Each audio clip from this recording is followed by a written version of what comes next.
Yeah. Turn this thing.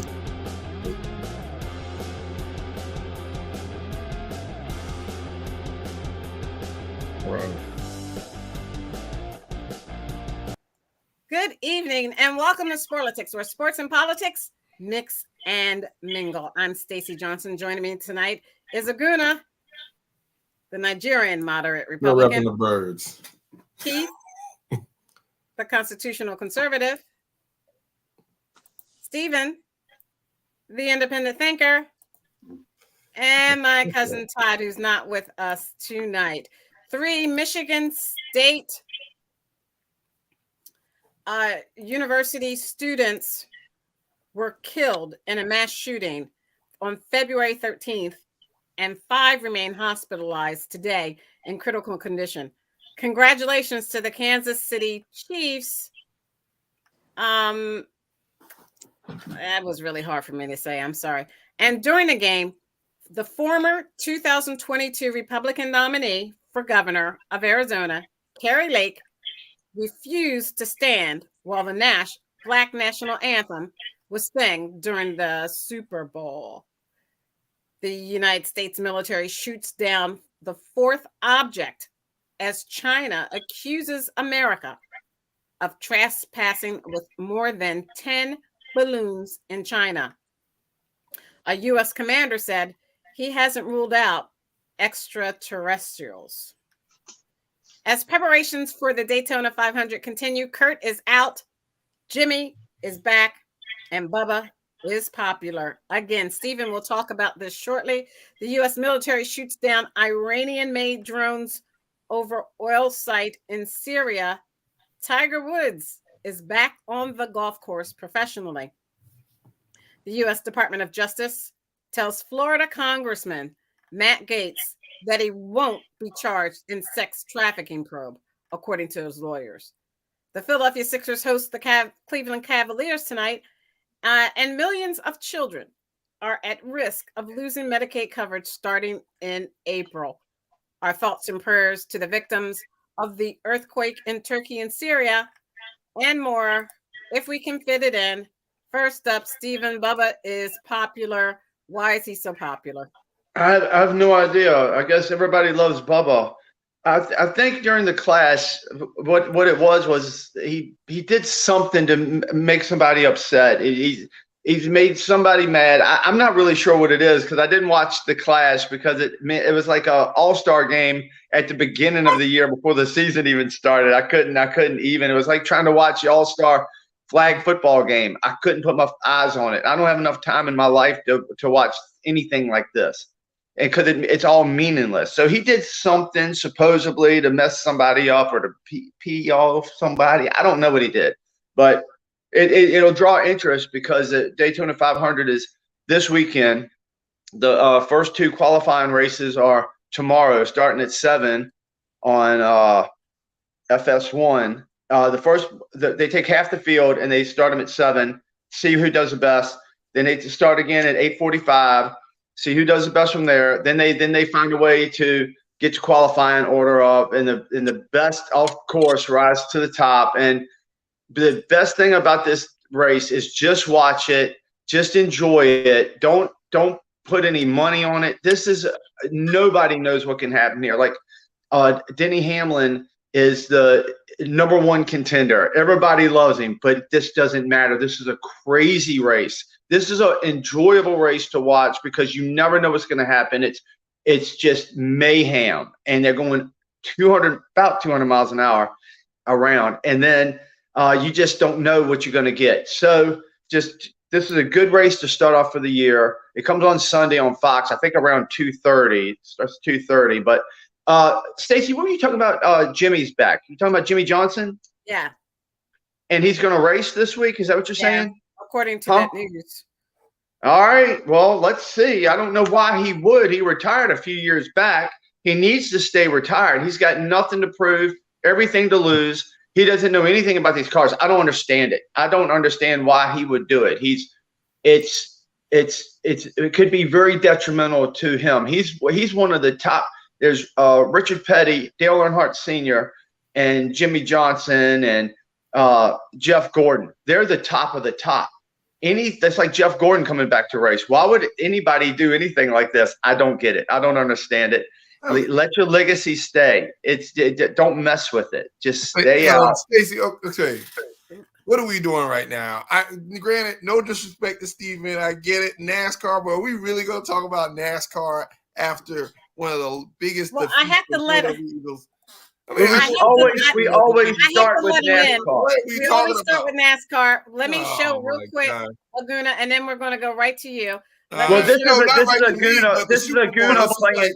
This is Laguna being Todd. Super Bowl Laguna is being Todd tonight. Right. No, I'm just saying. This is like, come on, this is the Super Bowl. Let me show real quick about Jimmy Johnson because he doesn't. I think he doesn't believe me. I'm not saying I didn't believe you. I'm just saying it's ridiculous.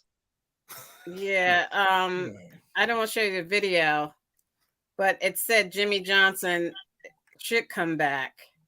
Yeah, I don't believe you're telling me something. It says Johnson, see, it says it says right here, the field, but 7-time Cup Series champion. You see that? You can hardly see it. Let me see if I can move it up. And 2-time 500 winner Jim Johnson is back for the first time since 2020. Do you see that? Mm-hmm. Okay, so that's what I was talking about. So I'm going to go right to Aguna. Yeah, let's go, Aguna. Aguna's speechless. In peace. Oh, my God. You're speechless. Now, I'm not speechless. I got a lot to say, but dang, I just taken a moment of silence for the season and for what could have been. It was an amazing season. It was a surprising season. It was an impassionate, inspirational season, but the season came 3 points close to being like just a phenomenal, magical season. Right? It was a great game. I mean, it was an exciting game. Right? It had the ups and downs. It had the back and forth. It had the bad calls, the good calls, the missed calls, the slippery field, the controversy. It had everything. It had Rihanna. Her baby made it to the Super Bowl before the Cowboys did. It's all that good stuff.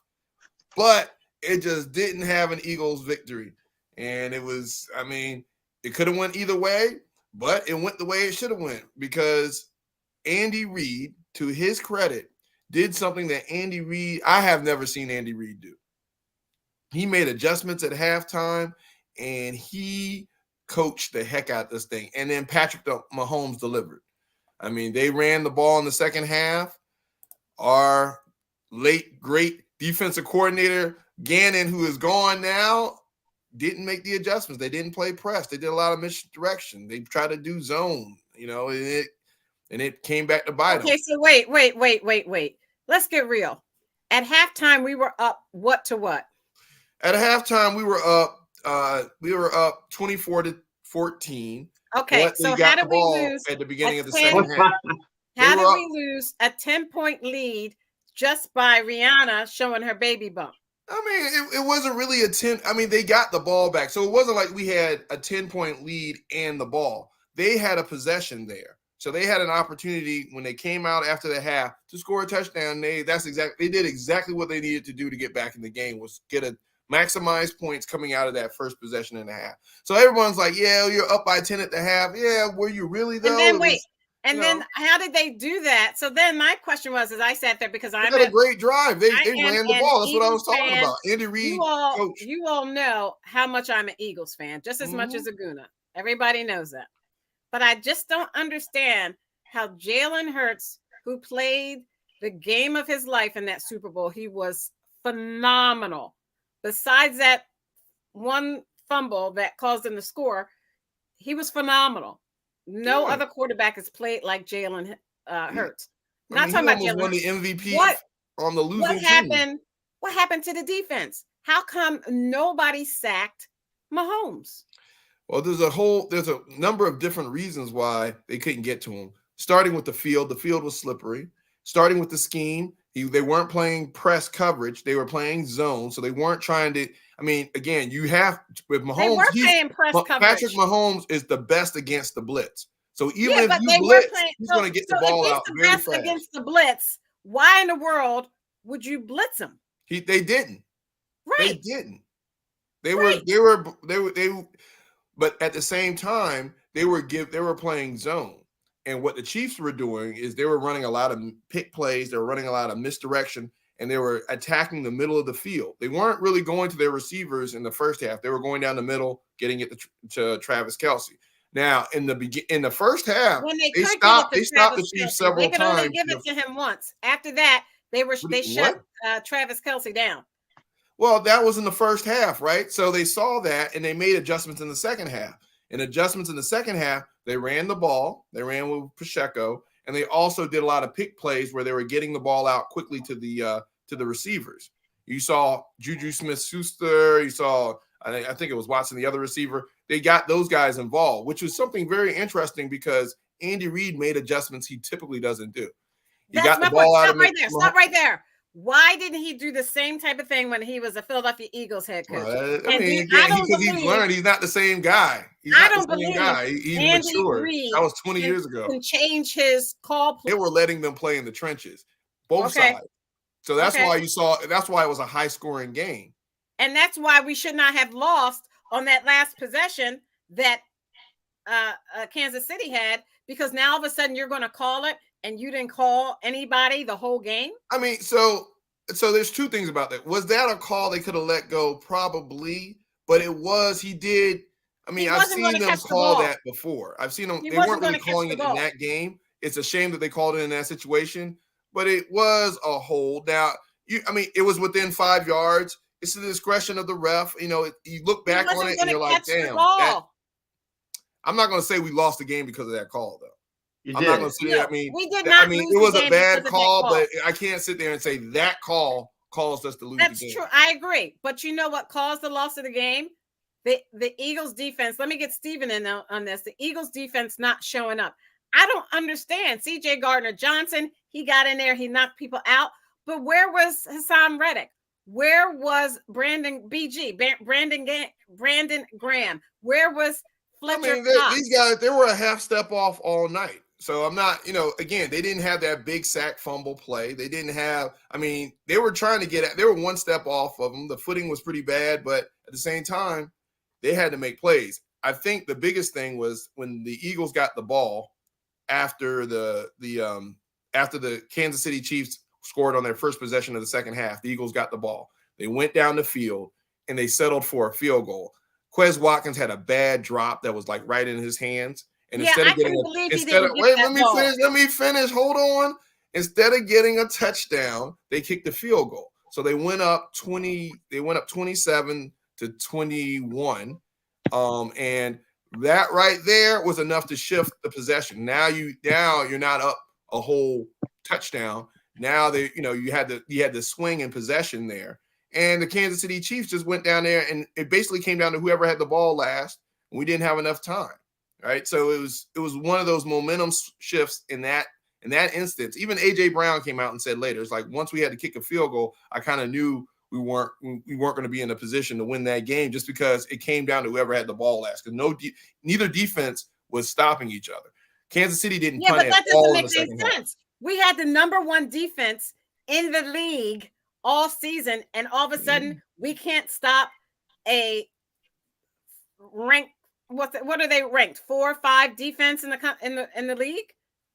Kansas City defense. I mean, we moved the ball on them. We just didn't. And then there was a time in the second half where it was 3rd and 2, and Jalen Hurts did this rollout or something like that. They usually it was 3rd and 2 at our 30 or something like that. Usually you run the ball right there, you could probably get it. He did some type of rollout and he ended up throwing it away. They punted the ball, and then Kansas City had that huge punt run back because we just activated the punter before the game. Right. That right there, special teams and that offensive fumble came back. And then the fact that the defense didn't show up. And it was still 35-38. After all of that, it was still a very close game. Okay, so wait. It was a close game. Let me share my screen because this is where we stand defensively compared to Kansas City. This is comparing one of apples the to apples defense here. Wait a minute, rankings. because the defense doesn't play the defense. The defense plays the offense. Duh. So what we got? But they should have. That's right. So they should have shut Mahomes down. They play the offense. So if you look at this, Cincinnati Bengals, they're saying, had the best NFL defense rankings in the NFL Conference Championship round. Then they said, here comes San Francisco, which I don't agree with. And then the Philadelphia Eagles. That's number 3. Let's look at number 4, Kansas City Chiefs. So there's only 4 teams in the conference round. So all this is saying is that Cincinnati, who lost, San Francisco, who lost, had better defenses than the 2 bottom teams in this list that won. I mean, the Eagles defense is good, but Mahomes is good. But he's nobody that good. Nobody can outrun about what, 20 players? He didn't outrun them. He didn't have to. Eventually going to get him. Mahomes didn't have to. And Mahomes was crippled. He wasn't exactly. Crippled. And Mahomes he wasn't 100%. He was crippled. So how can you say that? How do you know? How do you know? He was dragging his leg like a squirrel that got run over by a car. Like Muhammad Ali in the rope. He wasn't crippled. He just he was faking. You could see where it was hurting. He was not hurting. Both ways. Until I see the medical records, I don't believe it. They were playing at Mahomes. They were playing at Mahomes. You can't say he was 100% faking it. Okay, Stacey, how do you know he wasn't and then crippled? Say our defense was number You're going 1 off of what? and couldn't make it. What are you going? How do you know? Stephen, Mr. Conspiracy Theory himself. I'm not Mr. Conspiracy Theory when everything I say comes out to be true. How do you know that he's crippled? Because he was hobbled like a hobbler. Oh, okay. So you can't fake that. You could see where he got hurt when he got hit. You could tell he was hurt when he got hit. What? On the television? Yeah, they're also Mahomes. I think it would be smart for him to pretend like he's hurt and then come out there and do stuff different versus. Oh, I agree with you. Hurt. But somebody who has a high ankle sprain and gets hit in the ankle at a high velocity might get hurt. He did. He came in the second half. He pretended like he was hurt. He was over there on the sideline, wincing and doing all that. And then all of a sudden, he's standing up on the sideline. Then he's jogging to the locker room. Then he's jogging back out. He wasn't hurt. It just makes a good story if he looked hurt. Oh, okay. And then they probably juiced him up. Oh, so of course they juiced him up, no doubt about it. But he was hurt. He was not 100%, which means even worse for your defense. But what happens is all it takes is for the referees to make a bad call at the right time for the NFL. Same thing happened to the Cincinnati Bengals. This is what's happening now. And everybody can see it. It's obvious that teams are getting screwed because Mahomes is playing at the State Farm Stadium, that he's on every commercial for State Farm. And plus, the real reason is, same thing with the Cincinnati Bengals, is all the money was on the Bengals. All the public money was on the Eagles. So you know what happens? It goes the other way because it was $19 billion bet on that Super Bowl. So you think they're going to take a hit? No. The people that are billionaires that run this world, they're not going to lose. So if you want to win, you go where they go. You bet where they go. And before the game started, I said, wait a minute, what did you say? Because I asked a good friend of mine. He said, the most money's on the Eagles. I said, I hadn't seen that. They said, no, it is. I said, I put a fat wad. I put a fat wad on Kansas City when I heard that. That's when to go. That's what it is. And that's why that's why it wasn't holding. Aguna, real quick, it wasn't holding. You could call maybe ticky-tack holding, but it was also an uncatchable ball. That's what you got to see, too. They call these penalties at the right time, and your team got screwed. And it shouldn't be like that. Something needs to happen. It's too much money. To your point, and I do agree, it's too much money involved for it not to be influenced. You think billionaires are going to allow a game of chance? And that was my concern, too, to your point, Stephen. When I saw the line didn't move, because I was always concerned that the Eagles being favored going into that game by 1.5. I thought it was either going to move right before because they activated that running back. I thought, everyone always was saying how, Patrick Mahomes this, Patrick Mahomes that. They were kind of boosting them up a little bit, but the line still didn't move. all the analysts before the game were picking the Eagles. Even Skip Bayless was Right. picking the Eagles. So I'm like, Yeah. oh, I was like, okay. I was like, I'll be surprised if we pull this one off, but I still was like, let's go. And then you started playing out because there was this fake leak script that came out before the game, and it had the Kansas City Chiefs winning 37-34 and a walk-off field goal by Bullock, who's the kicker. And Right. everyone was like, and the guy that leaked it said there was going to be a fumble by the Eagles. He said running back, but there was a fumble touchdown that's going to put the Kansas City Chiefs back in the game. They said there was going to be a missed field goal. There was a missed field goal. So how could they do that? How could that happen? How could they know that was going to happen? Because of money, like he said, Aguna.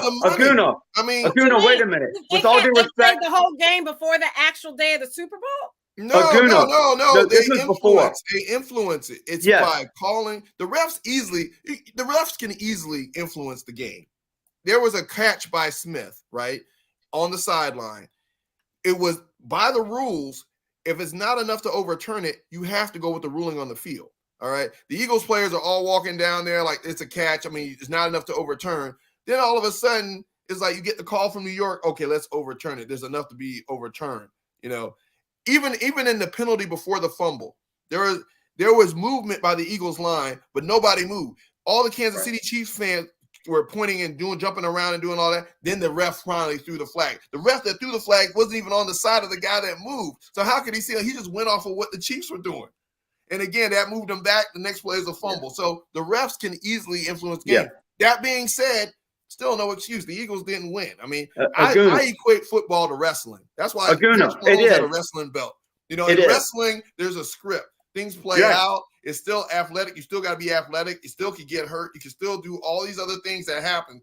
But just like I took my son to the monster truck rally, 6 monster trucks.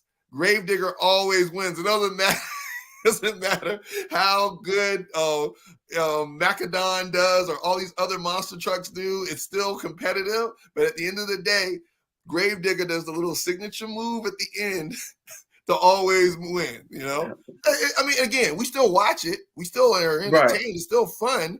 But you know what? You can't bet on that. You can't bet on wrestling, but you can bet on football, and you can better believe that the powers to be want to win that money because that's their money. They don't want to lose it. And Aguna, with all due respect, you're starting to sound like a conspiracy theorist. Hey, when it comes to football, I absolutely am. There is no reason. Right. Now, when it comes to politics and all that other stuff, it's a little bit different. But we'll figure it all out. There's too much money involved in football for there not to be some type of influence. That's why the refs influence the game. I mean, again, was it a whole? You could. I mean, ticky tack. But then Bradbury. Now, mind you, this goes to the conspiracies theory, Stephen. Bradbury is a free agent, right? Right. So Bradbury comes out and gives the NFL an out because he wants to get a payday. If he comes out there and says, "Hey, you know what the hell the refs doing?" He's going into free agency. He's going to be one of the highest paid corners in free agency coming out in March when the league year starts. Of course, he's going to come out there and say, "Yeah, I held him," because he wants to be a company guy because he wants. Yes. Those owners are saying, "Okay, you come out there and say the wrong thing, you're not going to get paid." He's probably going to be the highest paid corner in free agency. Right.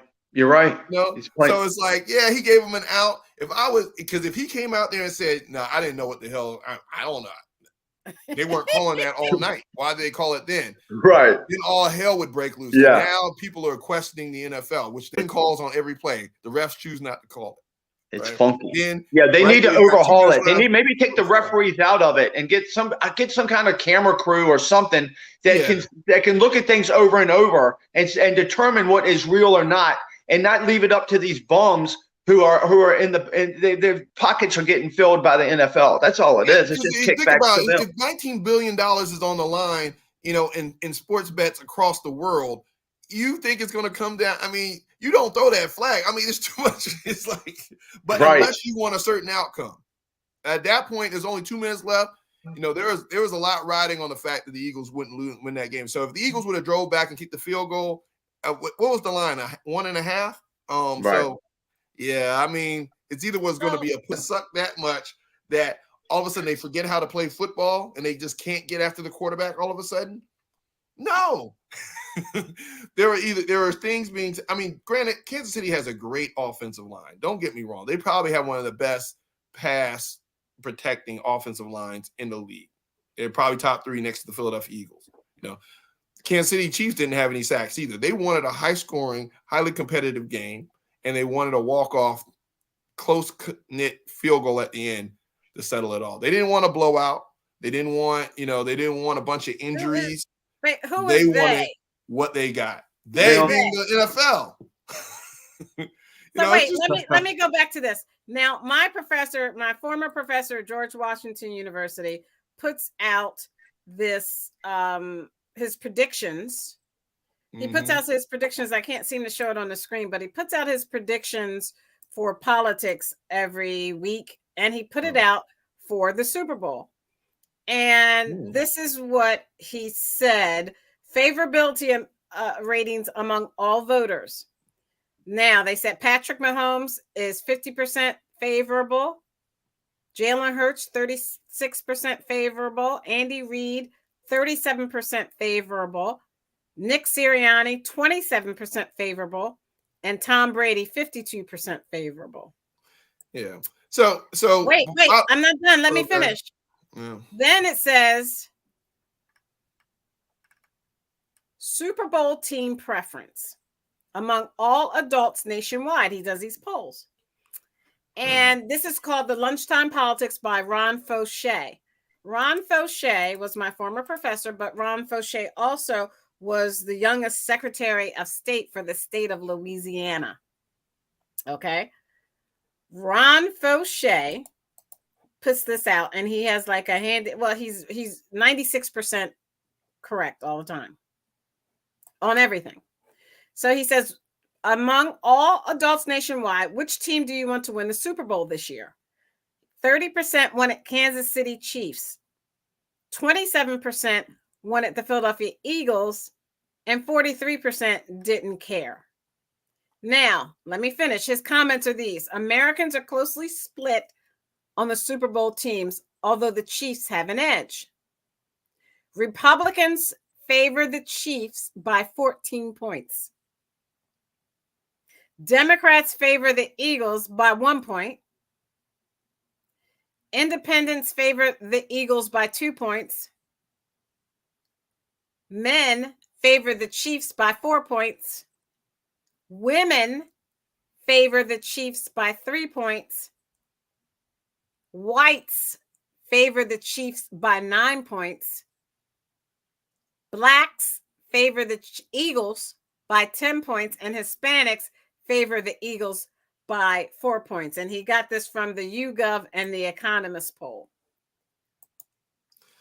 Yeah, so America is as divided as ever when it comes to the Super Bowl. Is basically so what he's saying is blacks and Hispanics favor the Eagles, and whites, women, and men favor the Chiefs. Well, I mean, so first thing, Philadelphia is an urban area, so I can figure that. But also, you got to also realize that Kansas City, from a marketability standpoint, Patrick Mahomes is a State Farm. Like Steven said, man, how many Kansas City Chief fans do you know? Most Kansas City Chief fans like Mahomes, and then by default like the Kansas City Chiefs. They don't follow the Chiefs. They don't know about Super Bowl 1 or 2 or anything like that, or anything when the Chiefs were playing. But at the end of the day, the NFL is not a sports league. It is an entertainment league. It's about entertainment. And I will give our listeners one quick story about the first Super Bowl wasn't Super Bowl 1. It wasn't Super Bowl 2. It was Super Bowl 3. The famous I Guarantee by Joe Namath, right? So Joe Namath against the Indianapolis Colts. The Baltimore Colts at the time, which they were an NFL team, and the NFL used to crush AFL teams.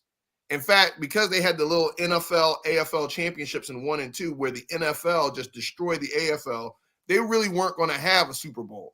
So when they had that game, even the owner of Indianapolis, I forgot his name, of Baltimore, said, you know what?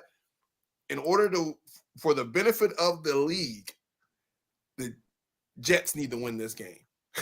Because what happened was people were losing interest. So many people talk about this conspiracy to this day on how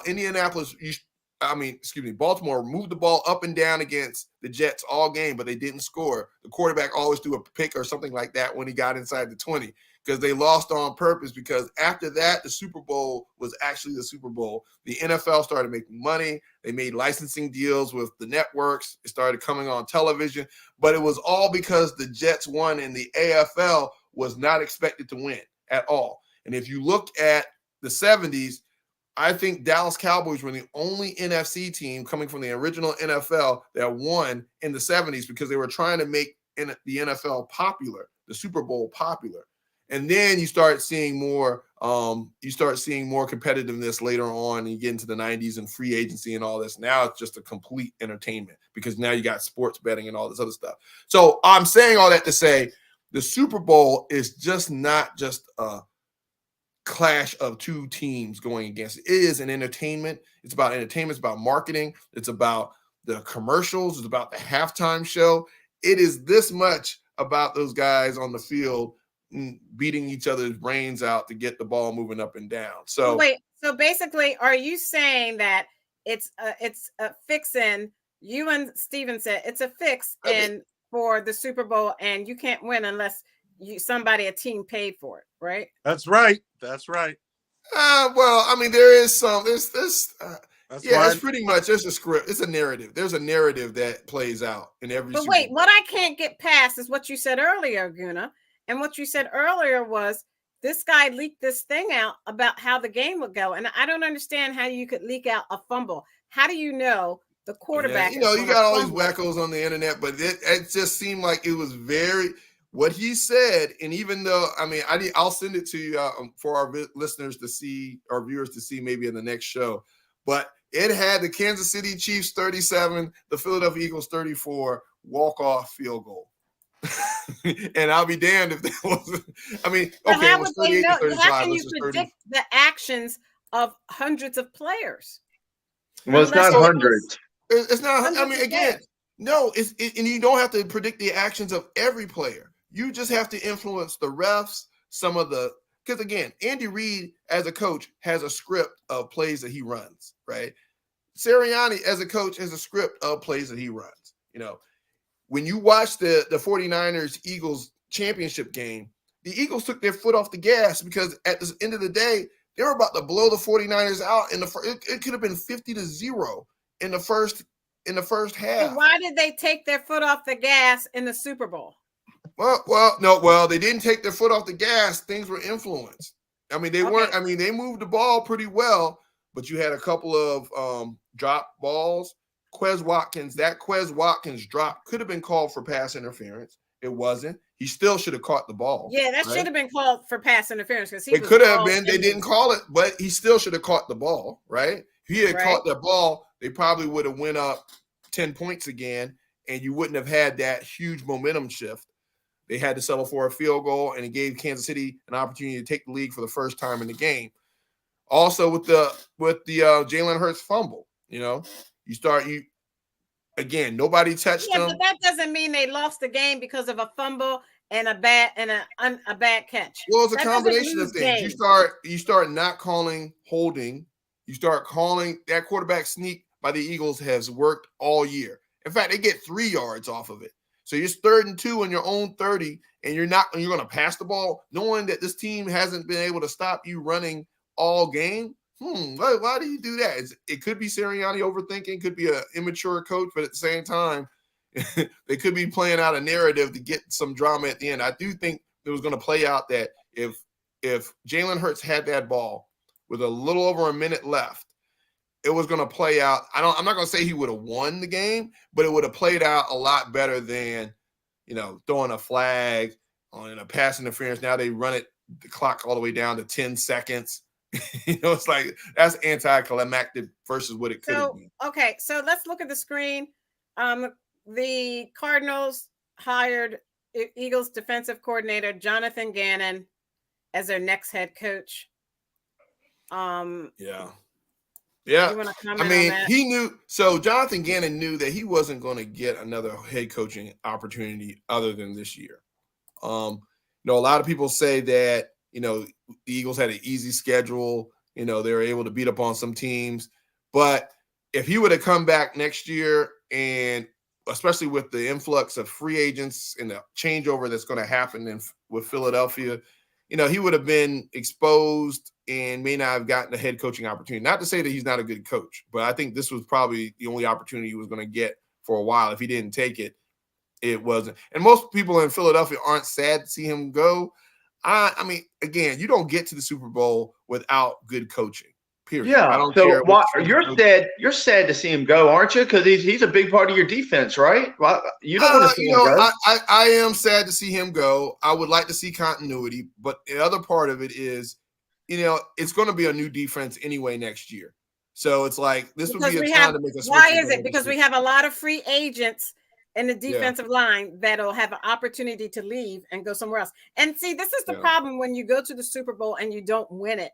Then there's a lag. If you go to the Super Bowl, you don't win it, and your team starts breaking up, your coaches start breaking up, they start going elsewhere, then you're in a rebuilding mode, right? You're in a rebuilding, but you also have an offense. I think the Eagles' offensively, their offensive core is still intact and it's going to be there. Yeah, but we have no special teams. The defense. We have no special teams. We're intact, but we have a horrible special teams. And if our defense is broken up and people start going elsewhere, like James, what's his name? You just named Hargrave from South Carolina State. No, not Hargrave. Hargrave may go somewhere else, but the other one who got the holding call. Oh, Bradbury. He's going to go somewhere else. When you have all these guys going somewhere else, you got to have your defense intact. And the new coordinator, those people have to I mean, that's true, but there's a lot of parity in the league. As much as it's scripted, there's still, because it is scripted, you still have parity, and you still have the opportunity for guys to come in there and to contribute. Again, Bradbury, he's going to go get a payday, but you can bring in someone with similar talent across from Slay and still have the same production. I don't think there's anybody there are very few players on the Eagles defense that aren't replaceable. I would love to have Hargrave come back. I would love to have TJ Edwards come back, and I would love to have Gardner Johnson come back. Those are probably the three guys. Well, Gardner Johnson already, I don't know if you know, Gardner Johnson already said on Instagram that, because we follow him on Instagram, that he wants to remain in Philadelphia as the Eagles and he wants to retire here. Right. So he's saying the right thing. So they can bring him back, lock him up. Great personality, got a typical Philadelphia personality. He talks a lot of trash. I mean, he would probably be the number one person I'd try to retain. We're not going to have enough money. Fletcher Cox may come back on a player-friendly deal if he really wants to stay here. Yeah, he's getting old. Brandon Graham, he's probably going to retire. Fletcher Cox is only 32. Brandon Graham is about 33, 34. Yeah, they're getting old. But don't y'all have a top 10 pick and 2 first rounds next year? Yeah, we have 2 first-round picks. That's right. We have the number 10 pick, which we can get a cornerback to replace Bradbury, and we can get a pretty fairly manageable defensive pass rusher. Yeah, so that's no problem. You're not going to have the law of anything. Look at Cincinnati. They still did really well, and if they didn't get screwed, they could have played y'all in the Super Bowl. Right, and in fact, the Kansas City, Kansas City has been to 3 Super Bowls in the past 5 years, and this Super Bowl team that they just won, only Patrick Mahomes and Kelsey are the only starters from that original Super Bowl team that beat the 49ers 5 years ago. So, I mean, you can retool. It's not, it's hard. A lot of times getting the Super Bowl is about luck. It's about, but these guys do such a good head coaching job. They're going to be. We don't go often. If you look at our screen, and we got Nas on, I'm going to bring Nas in a minute. If you look at our screen, it says the Eagles become the first team in nearly 3 decades to lose both coordinators to head coaching jobs after Super Bowl trip. And then my question becomes, Aguna, and then I'll bring Nas in. Who says that Jalen Hurts has to stay? What if he decides he wants to leave and go someplace like San Francisco? Jalen Hurts? What? Yeah, what? He's going to stay, and the Eagles are going to keep him. He's earned. I mean, but what if he says he doesn't want to stay? And you know how cheap the Eagles are. And he says, "No, they're not going to be." No way. One of the things I will say, we're not going to pay you this amount. We're only going to forget about it. Forget about it. And what if he wants to go someplace like San Francisco? Jeffrey Lurie is a pretty player-friendly Yeah. owner.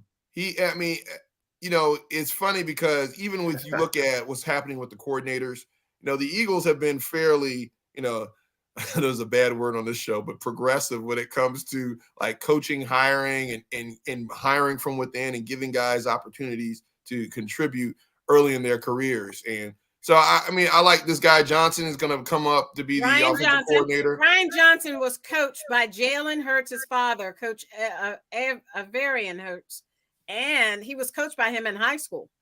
And so you think about it. Brian Johnson wanted Jalen to go with him when he went to Mississippi to coach, but he didn't. He went instead to Alabama and then Oklahoma, and then they joined up together here in the Eagles. And the word is that Brian Johnson may be the offensive coordinator. Let me bring Nas in here. Nas, it's a we different don't league. need any negative comments about the Philadelphia Eagles, Nas, because you never did eat that hat. Well, I mean, it's just like the Philadelphians to try to put the focus on somebody else after y'all had to take this public L.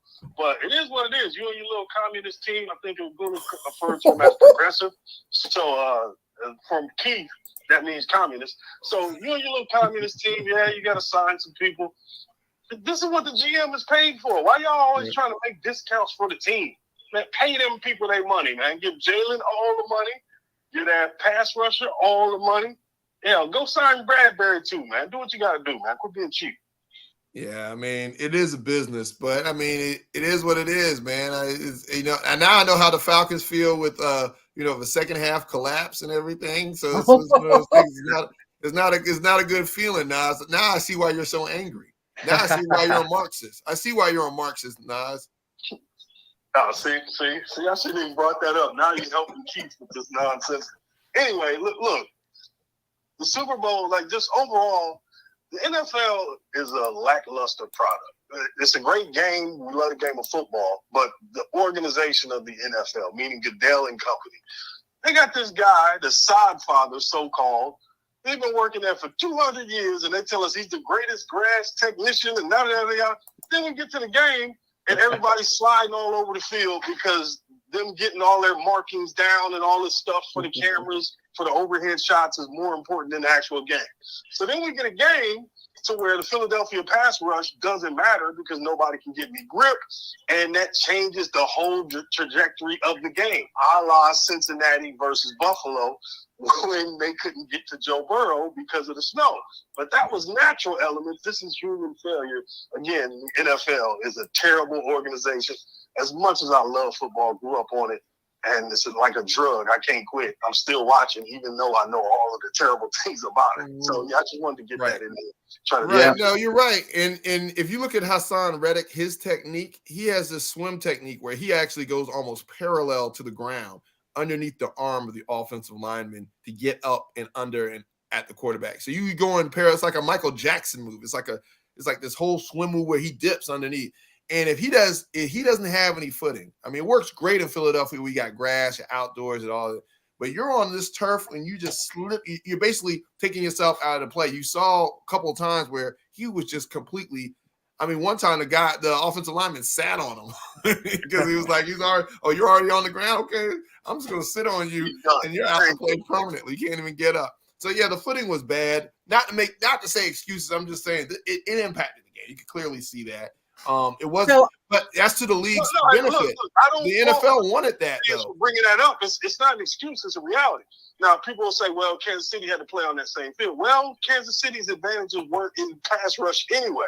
They're not a team that gets a lot of sacks, so that didn't really matter. So, to me, that swung like a big part of the game because we got Mahomes back here who's a little, banged up, so he can't move like he normally can, and not having to worry about the pass rush and just dink and dunk all night. Shout out to the great Pat Mahomes who, by the time he's done, man, they're going to be comparing him to Brady and everybody else. They already started comparing him to Brady. They already started comparing him to Montana. They've already started comparing him to every great quarterback in the history of football. He's an excellent quarterback. Well, they need a replacement. Brady's gone, so they need another superhero. You got Aaron Rodgers going to the path of the dinosaurs. Look around the league. There's going to be the Joe Burrows. There's going to be the Josh Allen. It's going to be the Pat Mahomes. And now it's going to be the Jalen Hurts. And you look in the NFC. I hope so. You know, that's the way it is. Again, it's one of those things where it's a change of an era.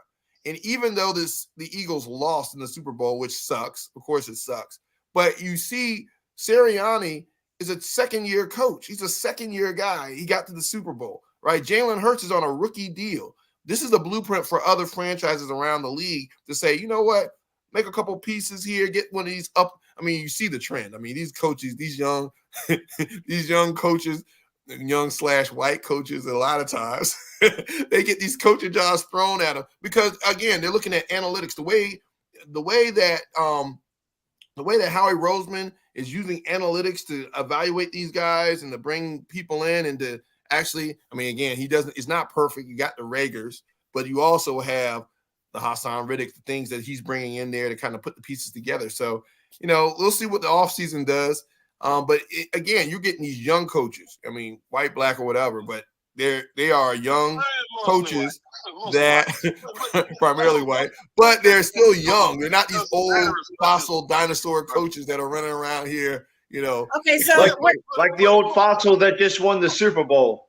Right. Well, go ahead. Go ahead, Nas. Hold on, though. Go ahead, Nas. Probably the last one, but he deserved it. Andy Reid needed at least two. He needed at least two. He's a first ballot Hall of Famer. So if you put together a complete roster and then kind of figure everything else out on the back end, Sirianni, Jalen Hurts, then everything is just plug and play at that point. So I don't even know if coaching is something to be celebrated in the NFL. We got Black Monday every year. Why? Because almost half of the coaches are run out, and then they bring another, whole new set of coaches in. So the failure consistently, as coaches are, concerned in the NFL, there's very few Andy Reids in the NFL. It's mostly a bunch of guys who are really dependent on the talent on their roster, and scheme-wise, all they do is just steal from each other. So, coaching. I mean, but if you look at like Ron Rivera, NFL's hiring problem, they're not going to fix it because they keep pulling from the same pool of guys. Until you expand that pool of talent as far as coaching is concerned, then we're not going to see coaching matter as much. Like, it is what it is, man. And most of those coaches are coming from Andy Reid's coaching tree. Out of town, but you give Andy Pat Mahomes, look what happens with Andy. You see what I'm saying? Okay, let's move on. I'm sorry. We spent almost an hour on sports. We don't even have any more time. It's the Super Bowl. Super Bowl is after the Super Bowl. We're supposed to talk about this. I know we had to, but not an hour's worth. We should have come back to it after we finished our politics. But let's look at the screen. Okay. I understand y'all still hurting. Yeah, I am still hurting. We're gonna be hurt for a while. I am still hurting. We're gonna. I rephrase that. No, we're not hurt. We're disappointed. Falcons fans are hurt because y'all ain't never had one. We're just disappointed because we didn't get number 2. You didn't want that smoke, Nas. You didn't want that smoke, Nas. Fans, brother. You can't hurt Falcons fans. Like, are you going to disappoint us? You going to hurt our feelings like that? That doesn't work on us, man. I know. For everything. So today, it's funny. My brother-in-law said the same thing. If you look at this article today, it says by the Tallahassee Democrat, "You're wrong to mess with Black history. Why DeSantis should be stopped from doing those things during Black History Month." Well, DeSantis should not be stopped. He should continue to go on. In fact, why is Al Sharpton continuing, that old fossil, that old progressive Marxist, communist? Why does he suck all the air out of the room? Why is he still up there and significant? He means nothing. I mean, he's nothing to the Black community. He does nothing for the Black community. And Blacks do not uphold him as the spokesperson for Black people. I guarantee. Are you going to answer the question, Keith? Are you going to answer the question? Even Nas, I bet you Nas he's not a spokesperson for Nas. He's You're deflecting to attack Al Sharpton. It's not about Al Sharpton. It's about DeSantis blocking that program. Al Sharpton is wrong. Black history is not Black history. It's American history. And it's really? There's a lot about American history that Blacks were involved that is not being spread. So Keith, can I ask you a question? He blocked African American studies. Hold on. Okay. One more point. DeSantis is doing nothing against Blacks. He is helping Blacks to understand the true history of Black people, Black Americans. That's the government's role. That's the government's role to tell us a history. Has nothing to do with Here, check this out. LGBTQ. Why is he only targeting African American studies? I guarantee There's you. Asian studies. Wait. Hold it. He doesn't answer He- the question. He finished his last point really quickly so he My can. last point. If a Guna, I swear, Stephen, you be my witness. If a Guna, either a Guna or Nas can sit here and tell the people that are listening to this show how much LGBTQ has to do with Black history, I rest my Okay, go ahead, Aguna. No, so going back to the original question, which Keith deflected. See, this is what happens in an educated debate. Focus on the topic at hand. Keith had to pivot to Al Sharpton as if we have to, not the message at hand. We're going to try to make it a personal case against him. The bottom line is this: should DeSantis, who represents big government, tell us or block African American studies in the state of Florida? He didn't block Asian studies. He didn't block Irish studies. He didn't block Hispanic studies. He blocked African American studies. And it's for you to say, "Oh, it's not African American in history; it's American history." Well, what about Asian history? What about? I mean, again, it's just an AP course. Why are you talking? I don't think it's government's role to come in there and censor and tell people what to learn. Let's look at this AP course. The Tallahassee Democrat had a link. It said the College Board released the latest framework for its advanced placement African American Studies course on Wednesday. So that was Wednesday, February 3rd. Let students choose what they want to study. Why does the government have to come in there and tell you what to study? Because it doesn't meet some type of government censor. This is a big government issue. It's nothing to do with African American studies. Government shouldn't come in there and tell you what to learn. That's dangerous. I was like, and maybe I'm muted. It says at the College Board, we don't really look to the statements of political leaders. We look to the record of history. All right. So Stephen, let me get you in on this. Shouldn't Ron DeSantis be stopped based on the premise that Aguna just gave? No, if it was based on the premise that Aguna just gave, I would agree with you. But what DeSantis is saying is it's false Black history. It's critical race theory. Because let's all put it on the table and bring it up for debate. This is what he's saying. This is what his people are telling him, and this is where he comes off on.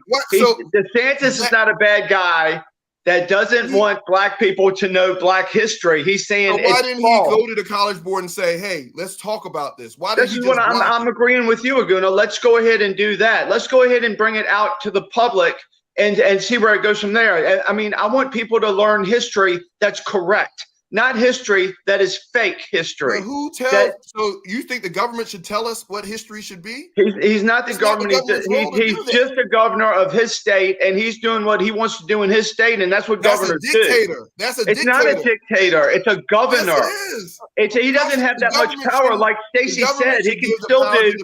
Aguna, he can still do in his state what he wants to do, and other people can do what they want to do in their state. For the people, he's doing it for his own interest. Excuse me. He's doing it for the people. Then why didn't he ask African Americans what they thought about it? Excuse me. Because they're pushing Marxist racism. Because he knows better than African Americans about African American history. No, because they're pushing racism. That's what they're doing. They're telling a false history. Trying to tell their history. Okay. According to the Tallahassee Democrat, it says a class is divided. What they're arguing is this class. And Naj, you can comment on it. The class is divided into 4 units: origins of the African diaspora, freedom, enslavement, and resistance, the practice of freedom, and movements and debates. Okay. In the course's goal sections, the word intersection was taken out, as were the word systemic marginalization. Florida officials said the term intersectionality violated Florida standards because it promotes critical race theory. Is that true, Nas? No, it's not. And I think the wrong approach is to even pull up the class and try to see, okay, let's see if this class cuts the mustard. Because we're talking about a politician who is using a hot issue to further his own agenda. He's not qualified to look at courses and decide what's what. He's not a historian. He doesn't have a background in historiography or anything like it. So the idea that he would be the arbiter of what should be in and what should be out, it's like, no, this is clearly a political ploy by Meatball Ride. I think that's what your boy 45 called him the other day. So, I mean, this is just him playing politics, playing to the cheap seats of people who don't think well, who he knows he can exploit. And remember, we're talking about the whole state of Florida. So we're not talking about the majority of black students. You're talking about a lot of white students who would be taking this course, and they've decided, okay, we got to do this because we're not comfortable with what actually happened in this country. And there's a deep story to this when you think about it. There was a playwright in the 1950s, Eugene O'Neill. He has a famous play called The Iceman Cometh. And in that play, he makes the statement that if America ever has to confront the mirror and the night side of who it actually is, it's more likely to go fascist than it is democratic. And we're seeing that play out in real time, to where DeSantis is basically depriving young white students of the ability to assess history for themselves and say, okay, I've heard these things over here. Let me get a different perspective and hear some things from other people.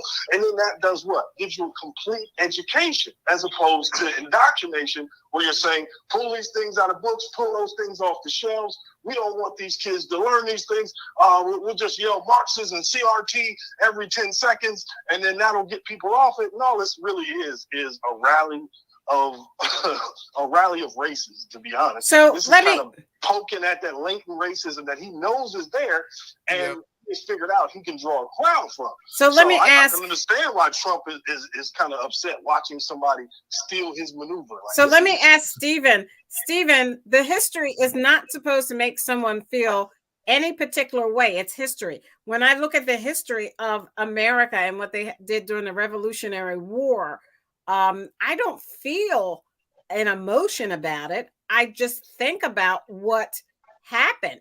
So why is the governor of Florida so threatened by this history, pulling emotions from people? He's not threatened or full of emotions. What it is accurate history, not fake history, not critical race theory, not theory. This is what it did. He doesn't want to be taught. He doesn't want theory to be taught. He wants actual facts to be taught. And Stacey, I would believe you would want that too. And Nas would want that. And Aguna would want that. I believe everybody would want real history. That's all we're talking about. Who determines that? Who are you to determine what real history is? Because the history of the world that we've known, now all of a sudden, we got to do Marxist critical racist theory. That is a new theory. The history is not a theory of the world. History is history. You can't change history, and that's what they're trying to do to destroy this nation.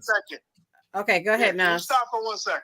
Okay, so the idea is, who is best to assess what should be in a curriculum? Should it be professors? Should it be people who write curriculum? Should it be boards who vote on this every decade? Should it be tenured professors who actually have the ability to assess these things? Or should it be a politician?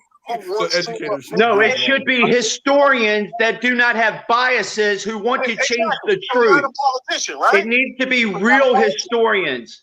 Not a politician, but you agree, not a politician. The politician has real historians who are advising him. This governor has real historians who are advising him. Sure he does. You think he's just standing alone by himself in a field being blown away? He's not. The governor of Florida has a plethora of people around him to advise him of what's going on in this world. Name one. Name who you're talking about. That's your way that you say. Keith, can I name somebody, Keith? Can I name one of his advisors, Keith? Of course I can't. But that's the kind of distraction that Aguna wants to bring up instead of admitting that the country does not want critical race theory. We do not want Marxism. We do not want communism, but you do. And I respect you for that. I respect you and Nas for wanting communism. We don't want it. I don't think the government should be telling people what to learn, Stephen. I thought wait a minute, let Aguna. I thought you could relate to that. Okay, go ahead, Nas. No, the government is a secret. Now the government's good. Not the place that creates revolutions or radicals. Universities are typically finishing places where they kind of beat some of that stuff out of you before you even finish. So the idea that if this course gets out there, the course has been taught for over 20 years. That's been edited and crafted by these people who are actually good at it because that's what they've dedicated their lives to. And then you get a politician come in and make hay out of it, and people fall for it. So someone who considers themselves a conservative, like Stephen, could just overlook the argument that Aguna asked him initially. Do you think it's right or proper for a government official to decide curriculum as opposed to the people who have built their lives on that? And he said no. Right. He started talking. No, right. He started agreeing. No, said, they did. If you have to stop false history. If the history is fake, you got to shut it down. Nor are you qualified to determine that, Steve. Because historians. They ring the bell of CRT racism, and you guys jump every time. Okay. So since he knows you're going to jump, he just keeps ringing that bell, and you fall. You guys are a bunch of hypocrites. All right. So let's go on. Dr. Fauci. You can't change history. If I say the word Dr. Fauci, Stephen's going to go ballistic. Same thing with okay. So if we say the word, like you see on my screen, the DOJ tells Matt Gaetz that he won't be charged in sex trafficking probe. His lawyers say. What does that, Aguna? What does that do for his? His lawyers say. So we're listening to Matt Gaetz's lawyer determine what the DOJ is going to do. I mean, again, this whole situation smells very fishy. Where there's smoke, there's fire. So I think Gaetz. I mean, any other, the old Republican Party would have got that guy out of there with the quickness. But they wouldn't have a Gaetz, they wouldn't have a Santos, they wouldn't have a Marjorie Taylor Greene. They would get these guys out of there because it's bad. It distracts from the actual platform or what you're trying to portray when you have these types of stories out there. And whether he's a Democrat or Republican, this is just not. I mean, the fact that you're even in this type of probe should tell you a lot. Do they have any proof, Aguna? They do. They have the testimonies from the victims. They have the fact that his buddy went to actual jail. So there's a lot of evidence out there. You have proof. You have proof that he's involved in this. I just said yes, but I guess you don't know. I guess, yeah, you have proof. Speak English? Okay. Yes. Oh, maybe, yeah. maybe okay. C. All right. Okay. Maybe, Stacey, maybe they're trying to cut back on, just like they do with criminals out here. They want to cut back on the prosecution. There goes the deflection. Yeah, maybe that could be what the reason is. All right, so touche. February, I'm going to share the screen. I'm sorry, Stacey. I just want to say real quick. You got to understand. Sometimes the fall guy doesn't have enough evidence to bring down the top guy. So Matt Gaetz insulated himself, and his former assistant who used to work for him is the one who ended up going to jail and tried to flip on Gaetz, and it doesn't look like he had enough evidence to bring Gaetz down with him, so he'll be enjoying that alone. But to Aguna's point, the Republican Party, this is a big part of their base, so they can't dismiss him anymore. The Gaetz, and Margaret Taylor, people, they have a big enough fan base to where they have to accept them under their tent. The DOJ is against Department of Justice is against any conservative. If they had anything on him, they would have had him.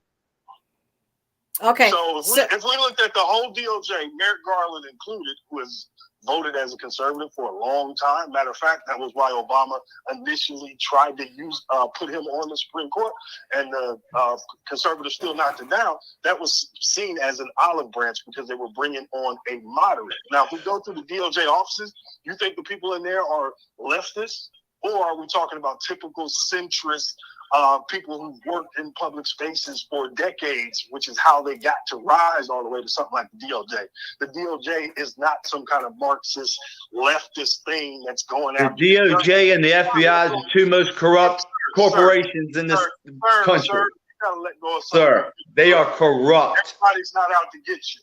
They are against conservatives. Sorry. If you see this article, it says, "I'm sorry we failed you." Michigan lawmakers memorialize Michigan State University shooting victims, published February 15th. Today, 3:13 p.m. Stephen, let's start with you. Gun control, 3 dead Michigan State students whose futures were just put to a stop, and 5 critically wounded fighting for their lives right now. How do we stop this? No one should have the right to walk into a university when they're not a part of the university, let alone, I mean, they should have the right, whether they're a part of the university or not a part of the university. They don't have the right to walk in and open fire with a handgun or any type of gun. Right. I mean, it's not gun control. It's nut control. You have to control your nuts. And this is where the system that has all of these laws that would have stopped this guy for having a gun, he had all kinds of things already lined up to keep him from getting a gun, but it didn't work. And he's a bad guy that got a gun through a system that failed him, because what is happening now is people like him, we're trying to decriminalize people like him, and we're trying to change the criminal law system for people like him to get back in public when he should be incarcerated. The assumption that this is what's happening because we're being easy on criminals and bad people like him. It's not the gun. It's not a gun problem. It's bad people like him that can get their hands on guns. Right. And then people say, well, he's got a gun. There's another guy that just ran over people, just like the racist did a couple years ago at the Christmas, where he ran over grandmothers just because he hated white people. This is what happens. People are nuts, and they will kill people no matter what. Do not say it's a gun problem, because it's not. Anybody who wants to kill a bunch of people. I gotta get Aguna in here. I'm sorry, Aguna. No, you're fine. The students said today, I saw them on the news saying, we shouldn't have to live like this. This happens over and over again. We're having this happen all throughout the country. How many mass shootings have we had? How do we live like this? My question is, if people are so fed up with it, Aguna, why haven't there been a change legislatively nationwide and in Michigan, where Michigan Democrats control the legislature and the state house? Yeah, because there's no one silver bullet to solve this problem. A good guy with a gun can easily become a bad guy with a gun just based on having a bad day at work. So if you flood everything with guns, you have there's layers to this. There's security, there's gun control, there's gun training. And so what happens is nobody has an educated debate about this issue, because the extreme always takes the cake. You see Steven over here talking about, hey, it's bad people, it's crazy people, it's all this other stuff. Well, crazy people could at one point have been sane people, law-abiding citizens with guns, right? So there's a combination of things that have to happen. It doesn't have to be about taking away everybody's gun. We're not talking about that. But there needs to be some type of comprehensive plan around gun control that doesn't involve every time you bring it up, people getting spooked about it, like you're going to take away my gun and you're coming for my freedoms and all this other stuff. There needs to be a common discussion. And you need to bring in law enforcement to talk about it. We had laws to stop him. Don't want to talk to law enforcement, and law enforcement don't want a bunch of people running around here with guns. Aguna, we had laws to stop him. We had laws to stop him. They didn't use them. Keith, this type of thing doesn't happen in other countries. It's only happened in the United States. And to say that the best defense, as you said in the past, Keith, the best defense against a gun carrier is another gun carrier, doesn't necessarily work. So what's the solution? It does work. It hasn't been tried because they won't let it. It has been tried. But here's the thing. It's a small percentage of people that work. It's like less than 10%. Work today. But I just want you to understand that Stephen was right, and you guys kind of blew over it. You wouldn't want to talk about it, but Carol Simon, or it's Simon. I prefer Seaman. Watch your mouth, T. This is the children's show. We prefer Seaman. Can you act like an adult, please, for a moment? Sorry. Well, that was Steven. You're wearing a Star Wars shirt. You're wearing a Star Wars shirt. That was Steven who made the comment about it being a fluid out of a male body. Yeah. I didn't say. I said semen like in the Navy. I was talking about Navy semen. No, you were not. And Keith, you're wearing a Star Wars shirt. Talk about that was Aguna. That was Aguna. But Aguna, we need to lighten up. I mean, people are dead. We need to lighten up the conversation. We're making people feel sad. These aren't the droids you're looking for. Our thoughts and prayers are with the students and families of those who are fighting for their lives in Michigan. Go ahead. Just do this, Keith. Okay, so basically, the Michigan shooter, the guy had a prior felony gun charge, dismissed by this prosecutor, and the prosecutor. So There Stephen you was go. right. I have it on paper. I mean, it's actually in. So that's my source. And yet, Okay. Aguna will have no source, of course. Why are you attacking me? What did I do? Because I you like your shirt. I no, like your because shirt, you Keith. attacked. I like No, your I'm shirt, man. responding Come to you. on. I'm You're an adult responding. wearing a Star Wars shirt. I like I'm it. responding to your attacks. I'm responding to No, your attacks. what I didn't do So anything. your attacks are against Stephen and myself, and I listen to you because Hey, you look, hey, overtalk look. everybody. I know you're feeling very Okay, all right. Let me self-conscious, bring but Nas in. that wasn't me. Let me bring Nas in. Go ahead, Nas. Your comment on this. Yeah, so the thing I thought was really interesting, they showed one of the young students, and she had on a T-shirt about Sandy Hook because she was in the Sandy Hook mass shooting. She had to hide and do the whole thing there, and then she gets to college, and this happens again. Like, just imagine that, and just for a young person, like that's her life experience as she knows it right now. So Stephen made the point. He said, well, all of the systems failed, and this guy was still able to get a gun. Okay, that's the thing Stacey and Aguna were addressing when they said, should there be some type of regulation? Should there be a tighter control on who has access to weapons so things like this don't happen? We have it already. It's We have the laws. impossible to stop a Thank you, criminal Stephen. while also Right. not tightening the regulations on stopping a criminal. So you can't have it both ways. Now, We don't. all of this is They don't get it, as Stephen. a country. I You know. don't get it. They can be better. When I They say can as be a country, better. I'm not including myself in this group who's They can decided be this. better. There's a lot of Not people perfect. in America who decided that Sandy Hook and every other shooting is worth the price of them being able to have, purchase, and carry a weapon. They see that as that important, and they see these as casualties that are terrible, and they'll do the thoughts and prayers thing.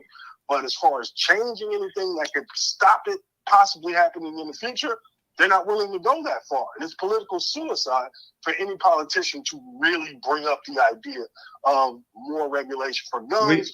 Keith, we can't have an intelligent debate. We can't have an intelligent debate. This is so. Like, that's a really terrible, unchristian-like way of looking at dealing with violence against the citizenry. That at a certain point, we're going to hit a tipping point to where people just decide, you know what, Stephen doesn't know what he's talking about. Keith doesn't know what he's talking about. My daughter was in that classroom, and that happened, and I had no control over it. And think about all these parents who were getting their updates on Twitter and had their TV on in the background, and they're waiting to hear back from their child. Like that was their night that night.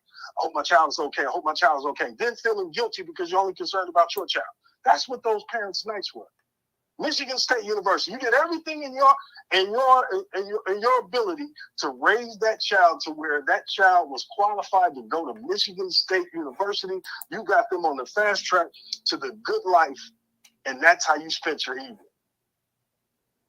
At what point? Okay, But, people on the show don't care about that stuff. They just want to use their talking points. And it's like you sit here and you say, hey, you know what? Police don't want a bunch of guns involved. Hey, it's a comprehensive conversation around it. Let's offer some solutions. Let's not sit here on the show every year and complain about the same thing and just yell at the camera like a madman versus actually coming up with something intelligent and debatable.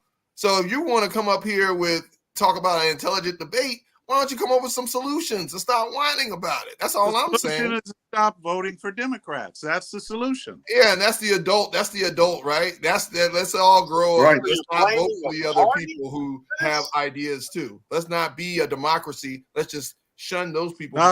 Get these Democrats. Because they're Democrats, not because stop voting for people who are making it harder for good people to live. We're not talking about debating the subject. The Democrats make it harder for good people to live. That makes sense. Yes.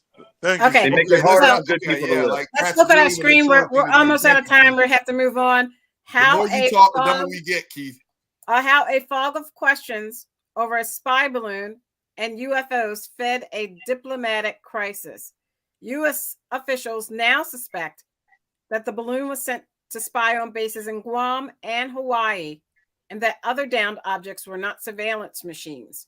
Washington's evolving view reflects U.S. and Chinese difficulties in discerning each other's intentions. This was written by Edward Wong, Julian Barnes, and Adam Entos, February 15th, today, 2023, updated at 6:41 p.m. Let's start with Stephen. Stephen, it seems as though China has also accused the United States of sending plenty balloons over China.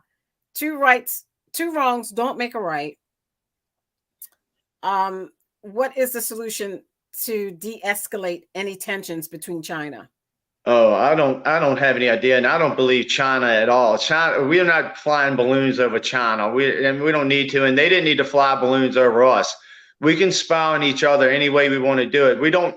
They're trying to send a signal to the world that they can do anything they want to us, and there's nothing we can do about it. They can make us look like fools, but we don't. We're not sending that message by sending balloons to China. We're not doing that, and our government is just really weak and really screwed up right now. And we have a really big problem with China because we are compromised. Our leadership is compromised to China, and that's coming out. And we've known it for years, but it's coming out at a tipping point right now, and people are going to find out that we're in deep trouble when it comes to China. We don't have a military. We don't have anything right now to compete with what's going on in the world because we have weakened ourselves. We've weakened ourselves. They're not making enough Trump ties. We've weakened our military. Stephen, we're out of time. We're running out of time. They're not making enough Trump ties to keep up with the demand. This wouldn't have happened under Donald Trump. This wouldn't have happened under. Yeah, it happened under Trump. It happened. In fact, they showed it. Over 10 balloons were missed under the Trump administration. This happened 3 times during the Trump administration. Oh, 3. My bad. That's not true. Nope. Well, I mean, you can say that, but we know you don't read, so you don't know anything. So anyway, this has happened before 3 times during the Trump administration, and it's happened now. And yes, Stacey was correct in the reporting that we have done the same to them. Again, we talked about this during the hacking scandal. This is as shout out to my boy at Oklahoma State, the coach. It's the Big 12. It's big boy football. Well, when it comes to world powers, this is what happens. They spy on each other. They try to hack. They try to attack your system. They try to figure out where your vulnerabilities are. This is what China, Russia, America, Germany, Japan, all the major nations, this is what they do to each other to try to get a leg up. So this is no surprise. The sad thing is I see people beating the drum for war against China. We heard a person already say, well, China lies, as if every government on this earth doesn't lie. But China doesn't lie. All for any cold. They came up with TikTok, where we get driven up to a war fever and start to assume things about other people. And again, the same way the average Chinese citizen doesn't have any control over what its government does as far as black ops or surveillance or anything else. Just like we don't have any control over any of that, what our government does. So this is a sad situation. Hopefully it'll blow over. But just watching the visceral reaction and so many show me the proof that it happened under Donald Trump. Where's your proof, Nas? Sir, Nas, where's your proof it happened under Donald Trump? Okay, Keith, I gotta go to Keith. We're out of time. We only have a few minutes left. He's not gonna read it. He's not gonna read it. Sure, I'll read it. Show me your proof. Man. Just because somebody told you doesn't make it true. Okay, Keith. If you look at this, just so anti-China. If you look at this, Keith, real quick. Nobody effed around with him. They said they think that they were trying to spy over Guam and Hawaii. What should the American government do? Well, it's to shoot them down.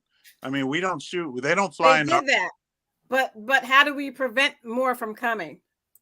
Well, we can prevent it by just watching out, being more vigilant. You know, we're not, instead of jumping on conservatives all the time, we need to do what the government is designed to do by the Constitution to protect our borders. That means airspace, water space, land space. And they need to be vigilant at that and do that instead of trying to uproot the rights of the citizens of America. I know under Trump, it sure would have been protected.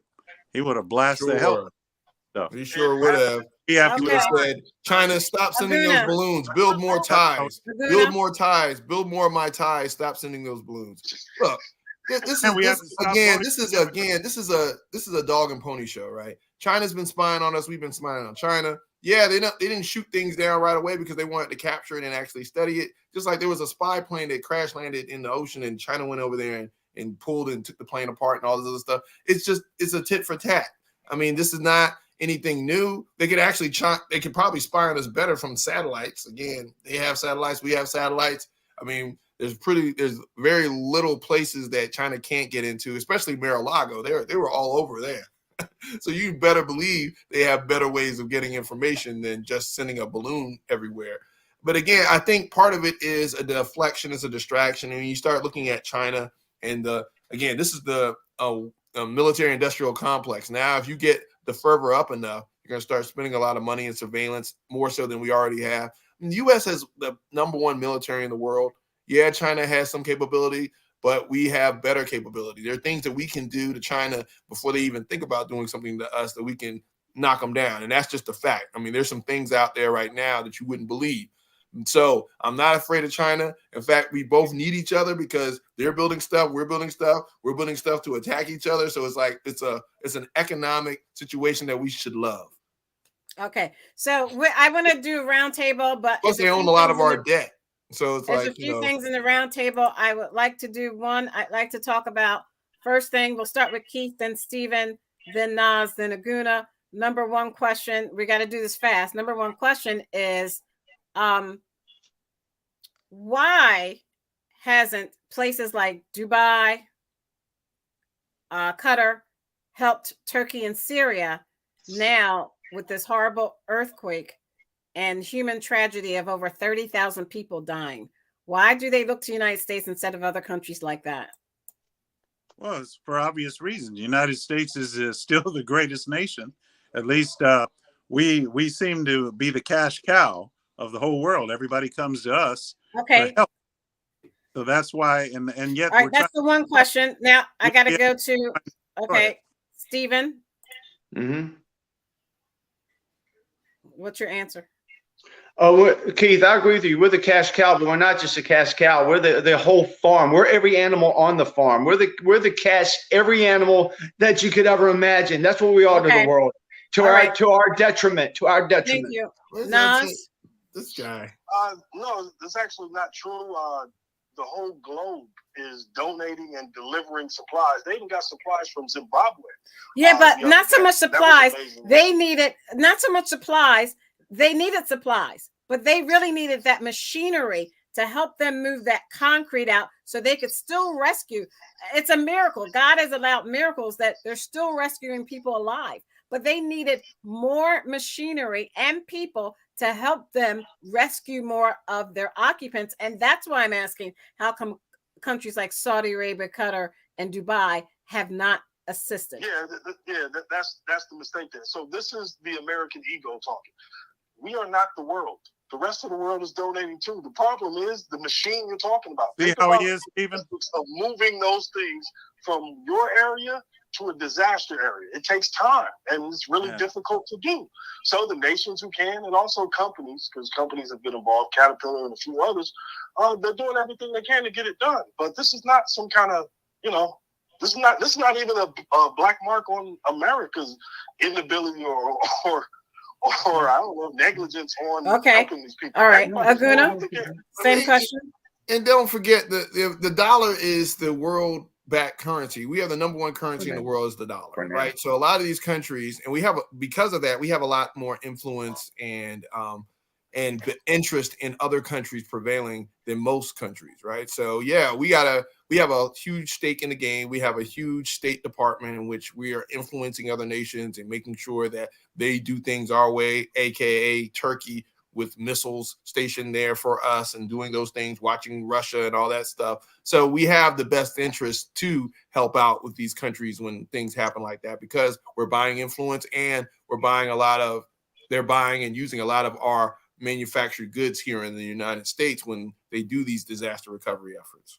Okay, thank you. We're out of time. I want to add a question, but I think we're going to have to table it till next week. You're going to have to talk about why they're getting rid of the dollar. Yeah, Russia and China get together, they will do away with the dollar. That's why China's a problem. And we keep pissing off Russia and we're all in trouble right. in the United States. Thanks, But we Roy. can't That's- be. I mean, it's called a new world order. That always happens. I mean, there's nothing to do with I don't anything know. that we They've can been on control. this YouTube. They've been on this. But conspiracy also, thing. I mean, Stephen last It's week not a said get rid of the conspiracy. Fed. It's not a conspiracy. They want to do Stephen away with the said last dollar. week we should get rid of the Fed, right? So we get rid of our centralized banking system. We and never should have had the other Fed. countries- You said get rid of the Fed. We never All should right. have had the Fed. So The our Fed first- never should have been So and then formed. you're going to get mad at Russia and China. They To want our to do first away with the. responders in our community, you That make doesn't our make lives sense. You livable. can't have it both Thank ways. you, You thank sound you, like a thank nut. you to our women and men of the U.S. military for all that you do in sacrificing your lives so that we are free to say whatever we choose on the show. We are forever indebted. On behalf of Aguna, Go Birds. I still represent the Birds. Come on. the Nigerian model Next year. Republican, Keith,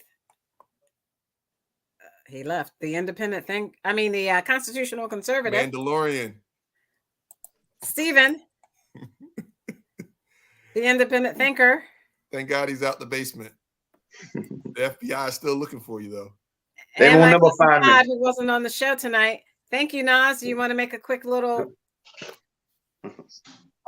No, I'm just amazed at how crazy some of the people on this show have become, Why and does it- it's a sad indictment of a lot of Stephen, things. why Yeah, did you take your medicine next time before you call. You have no sense, no interest in.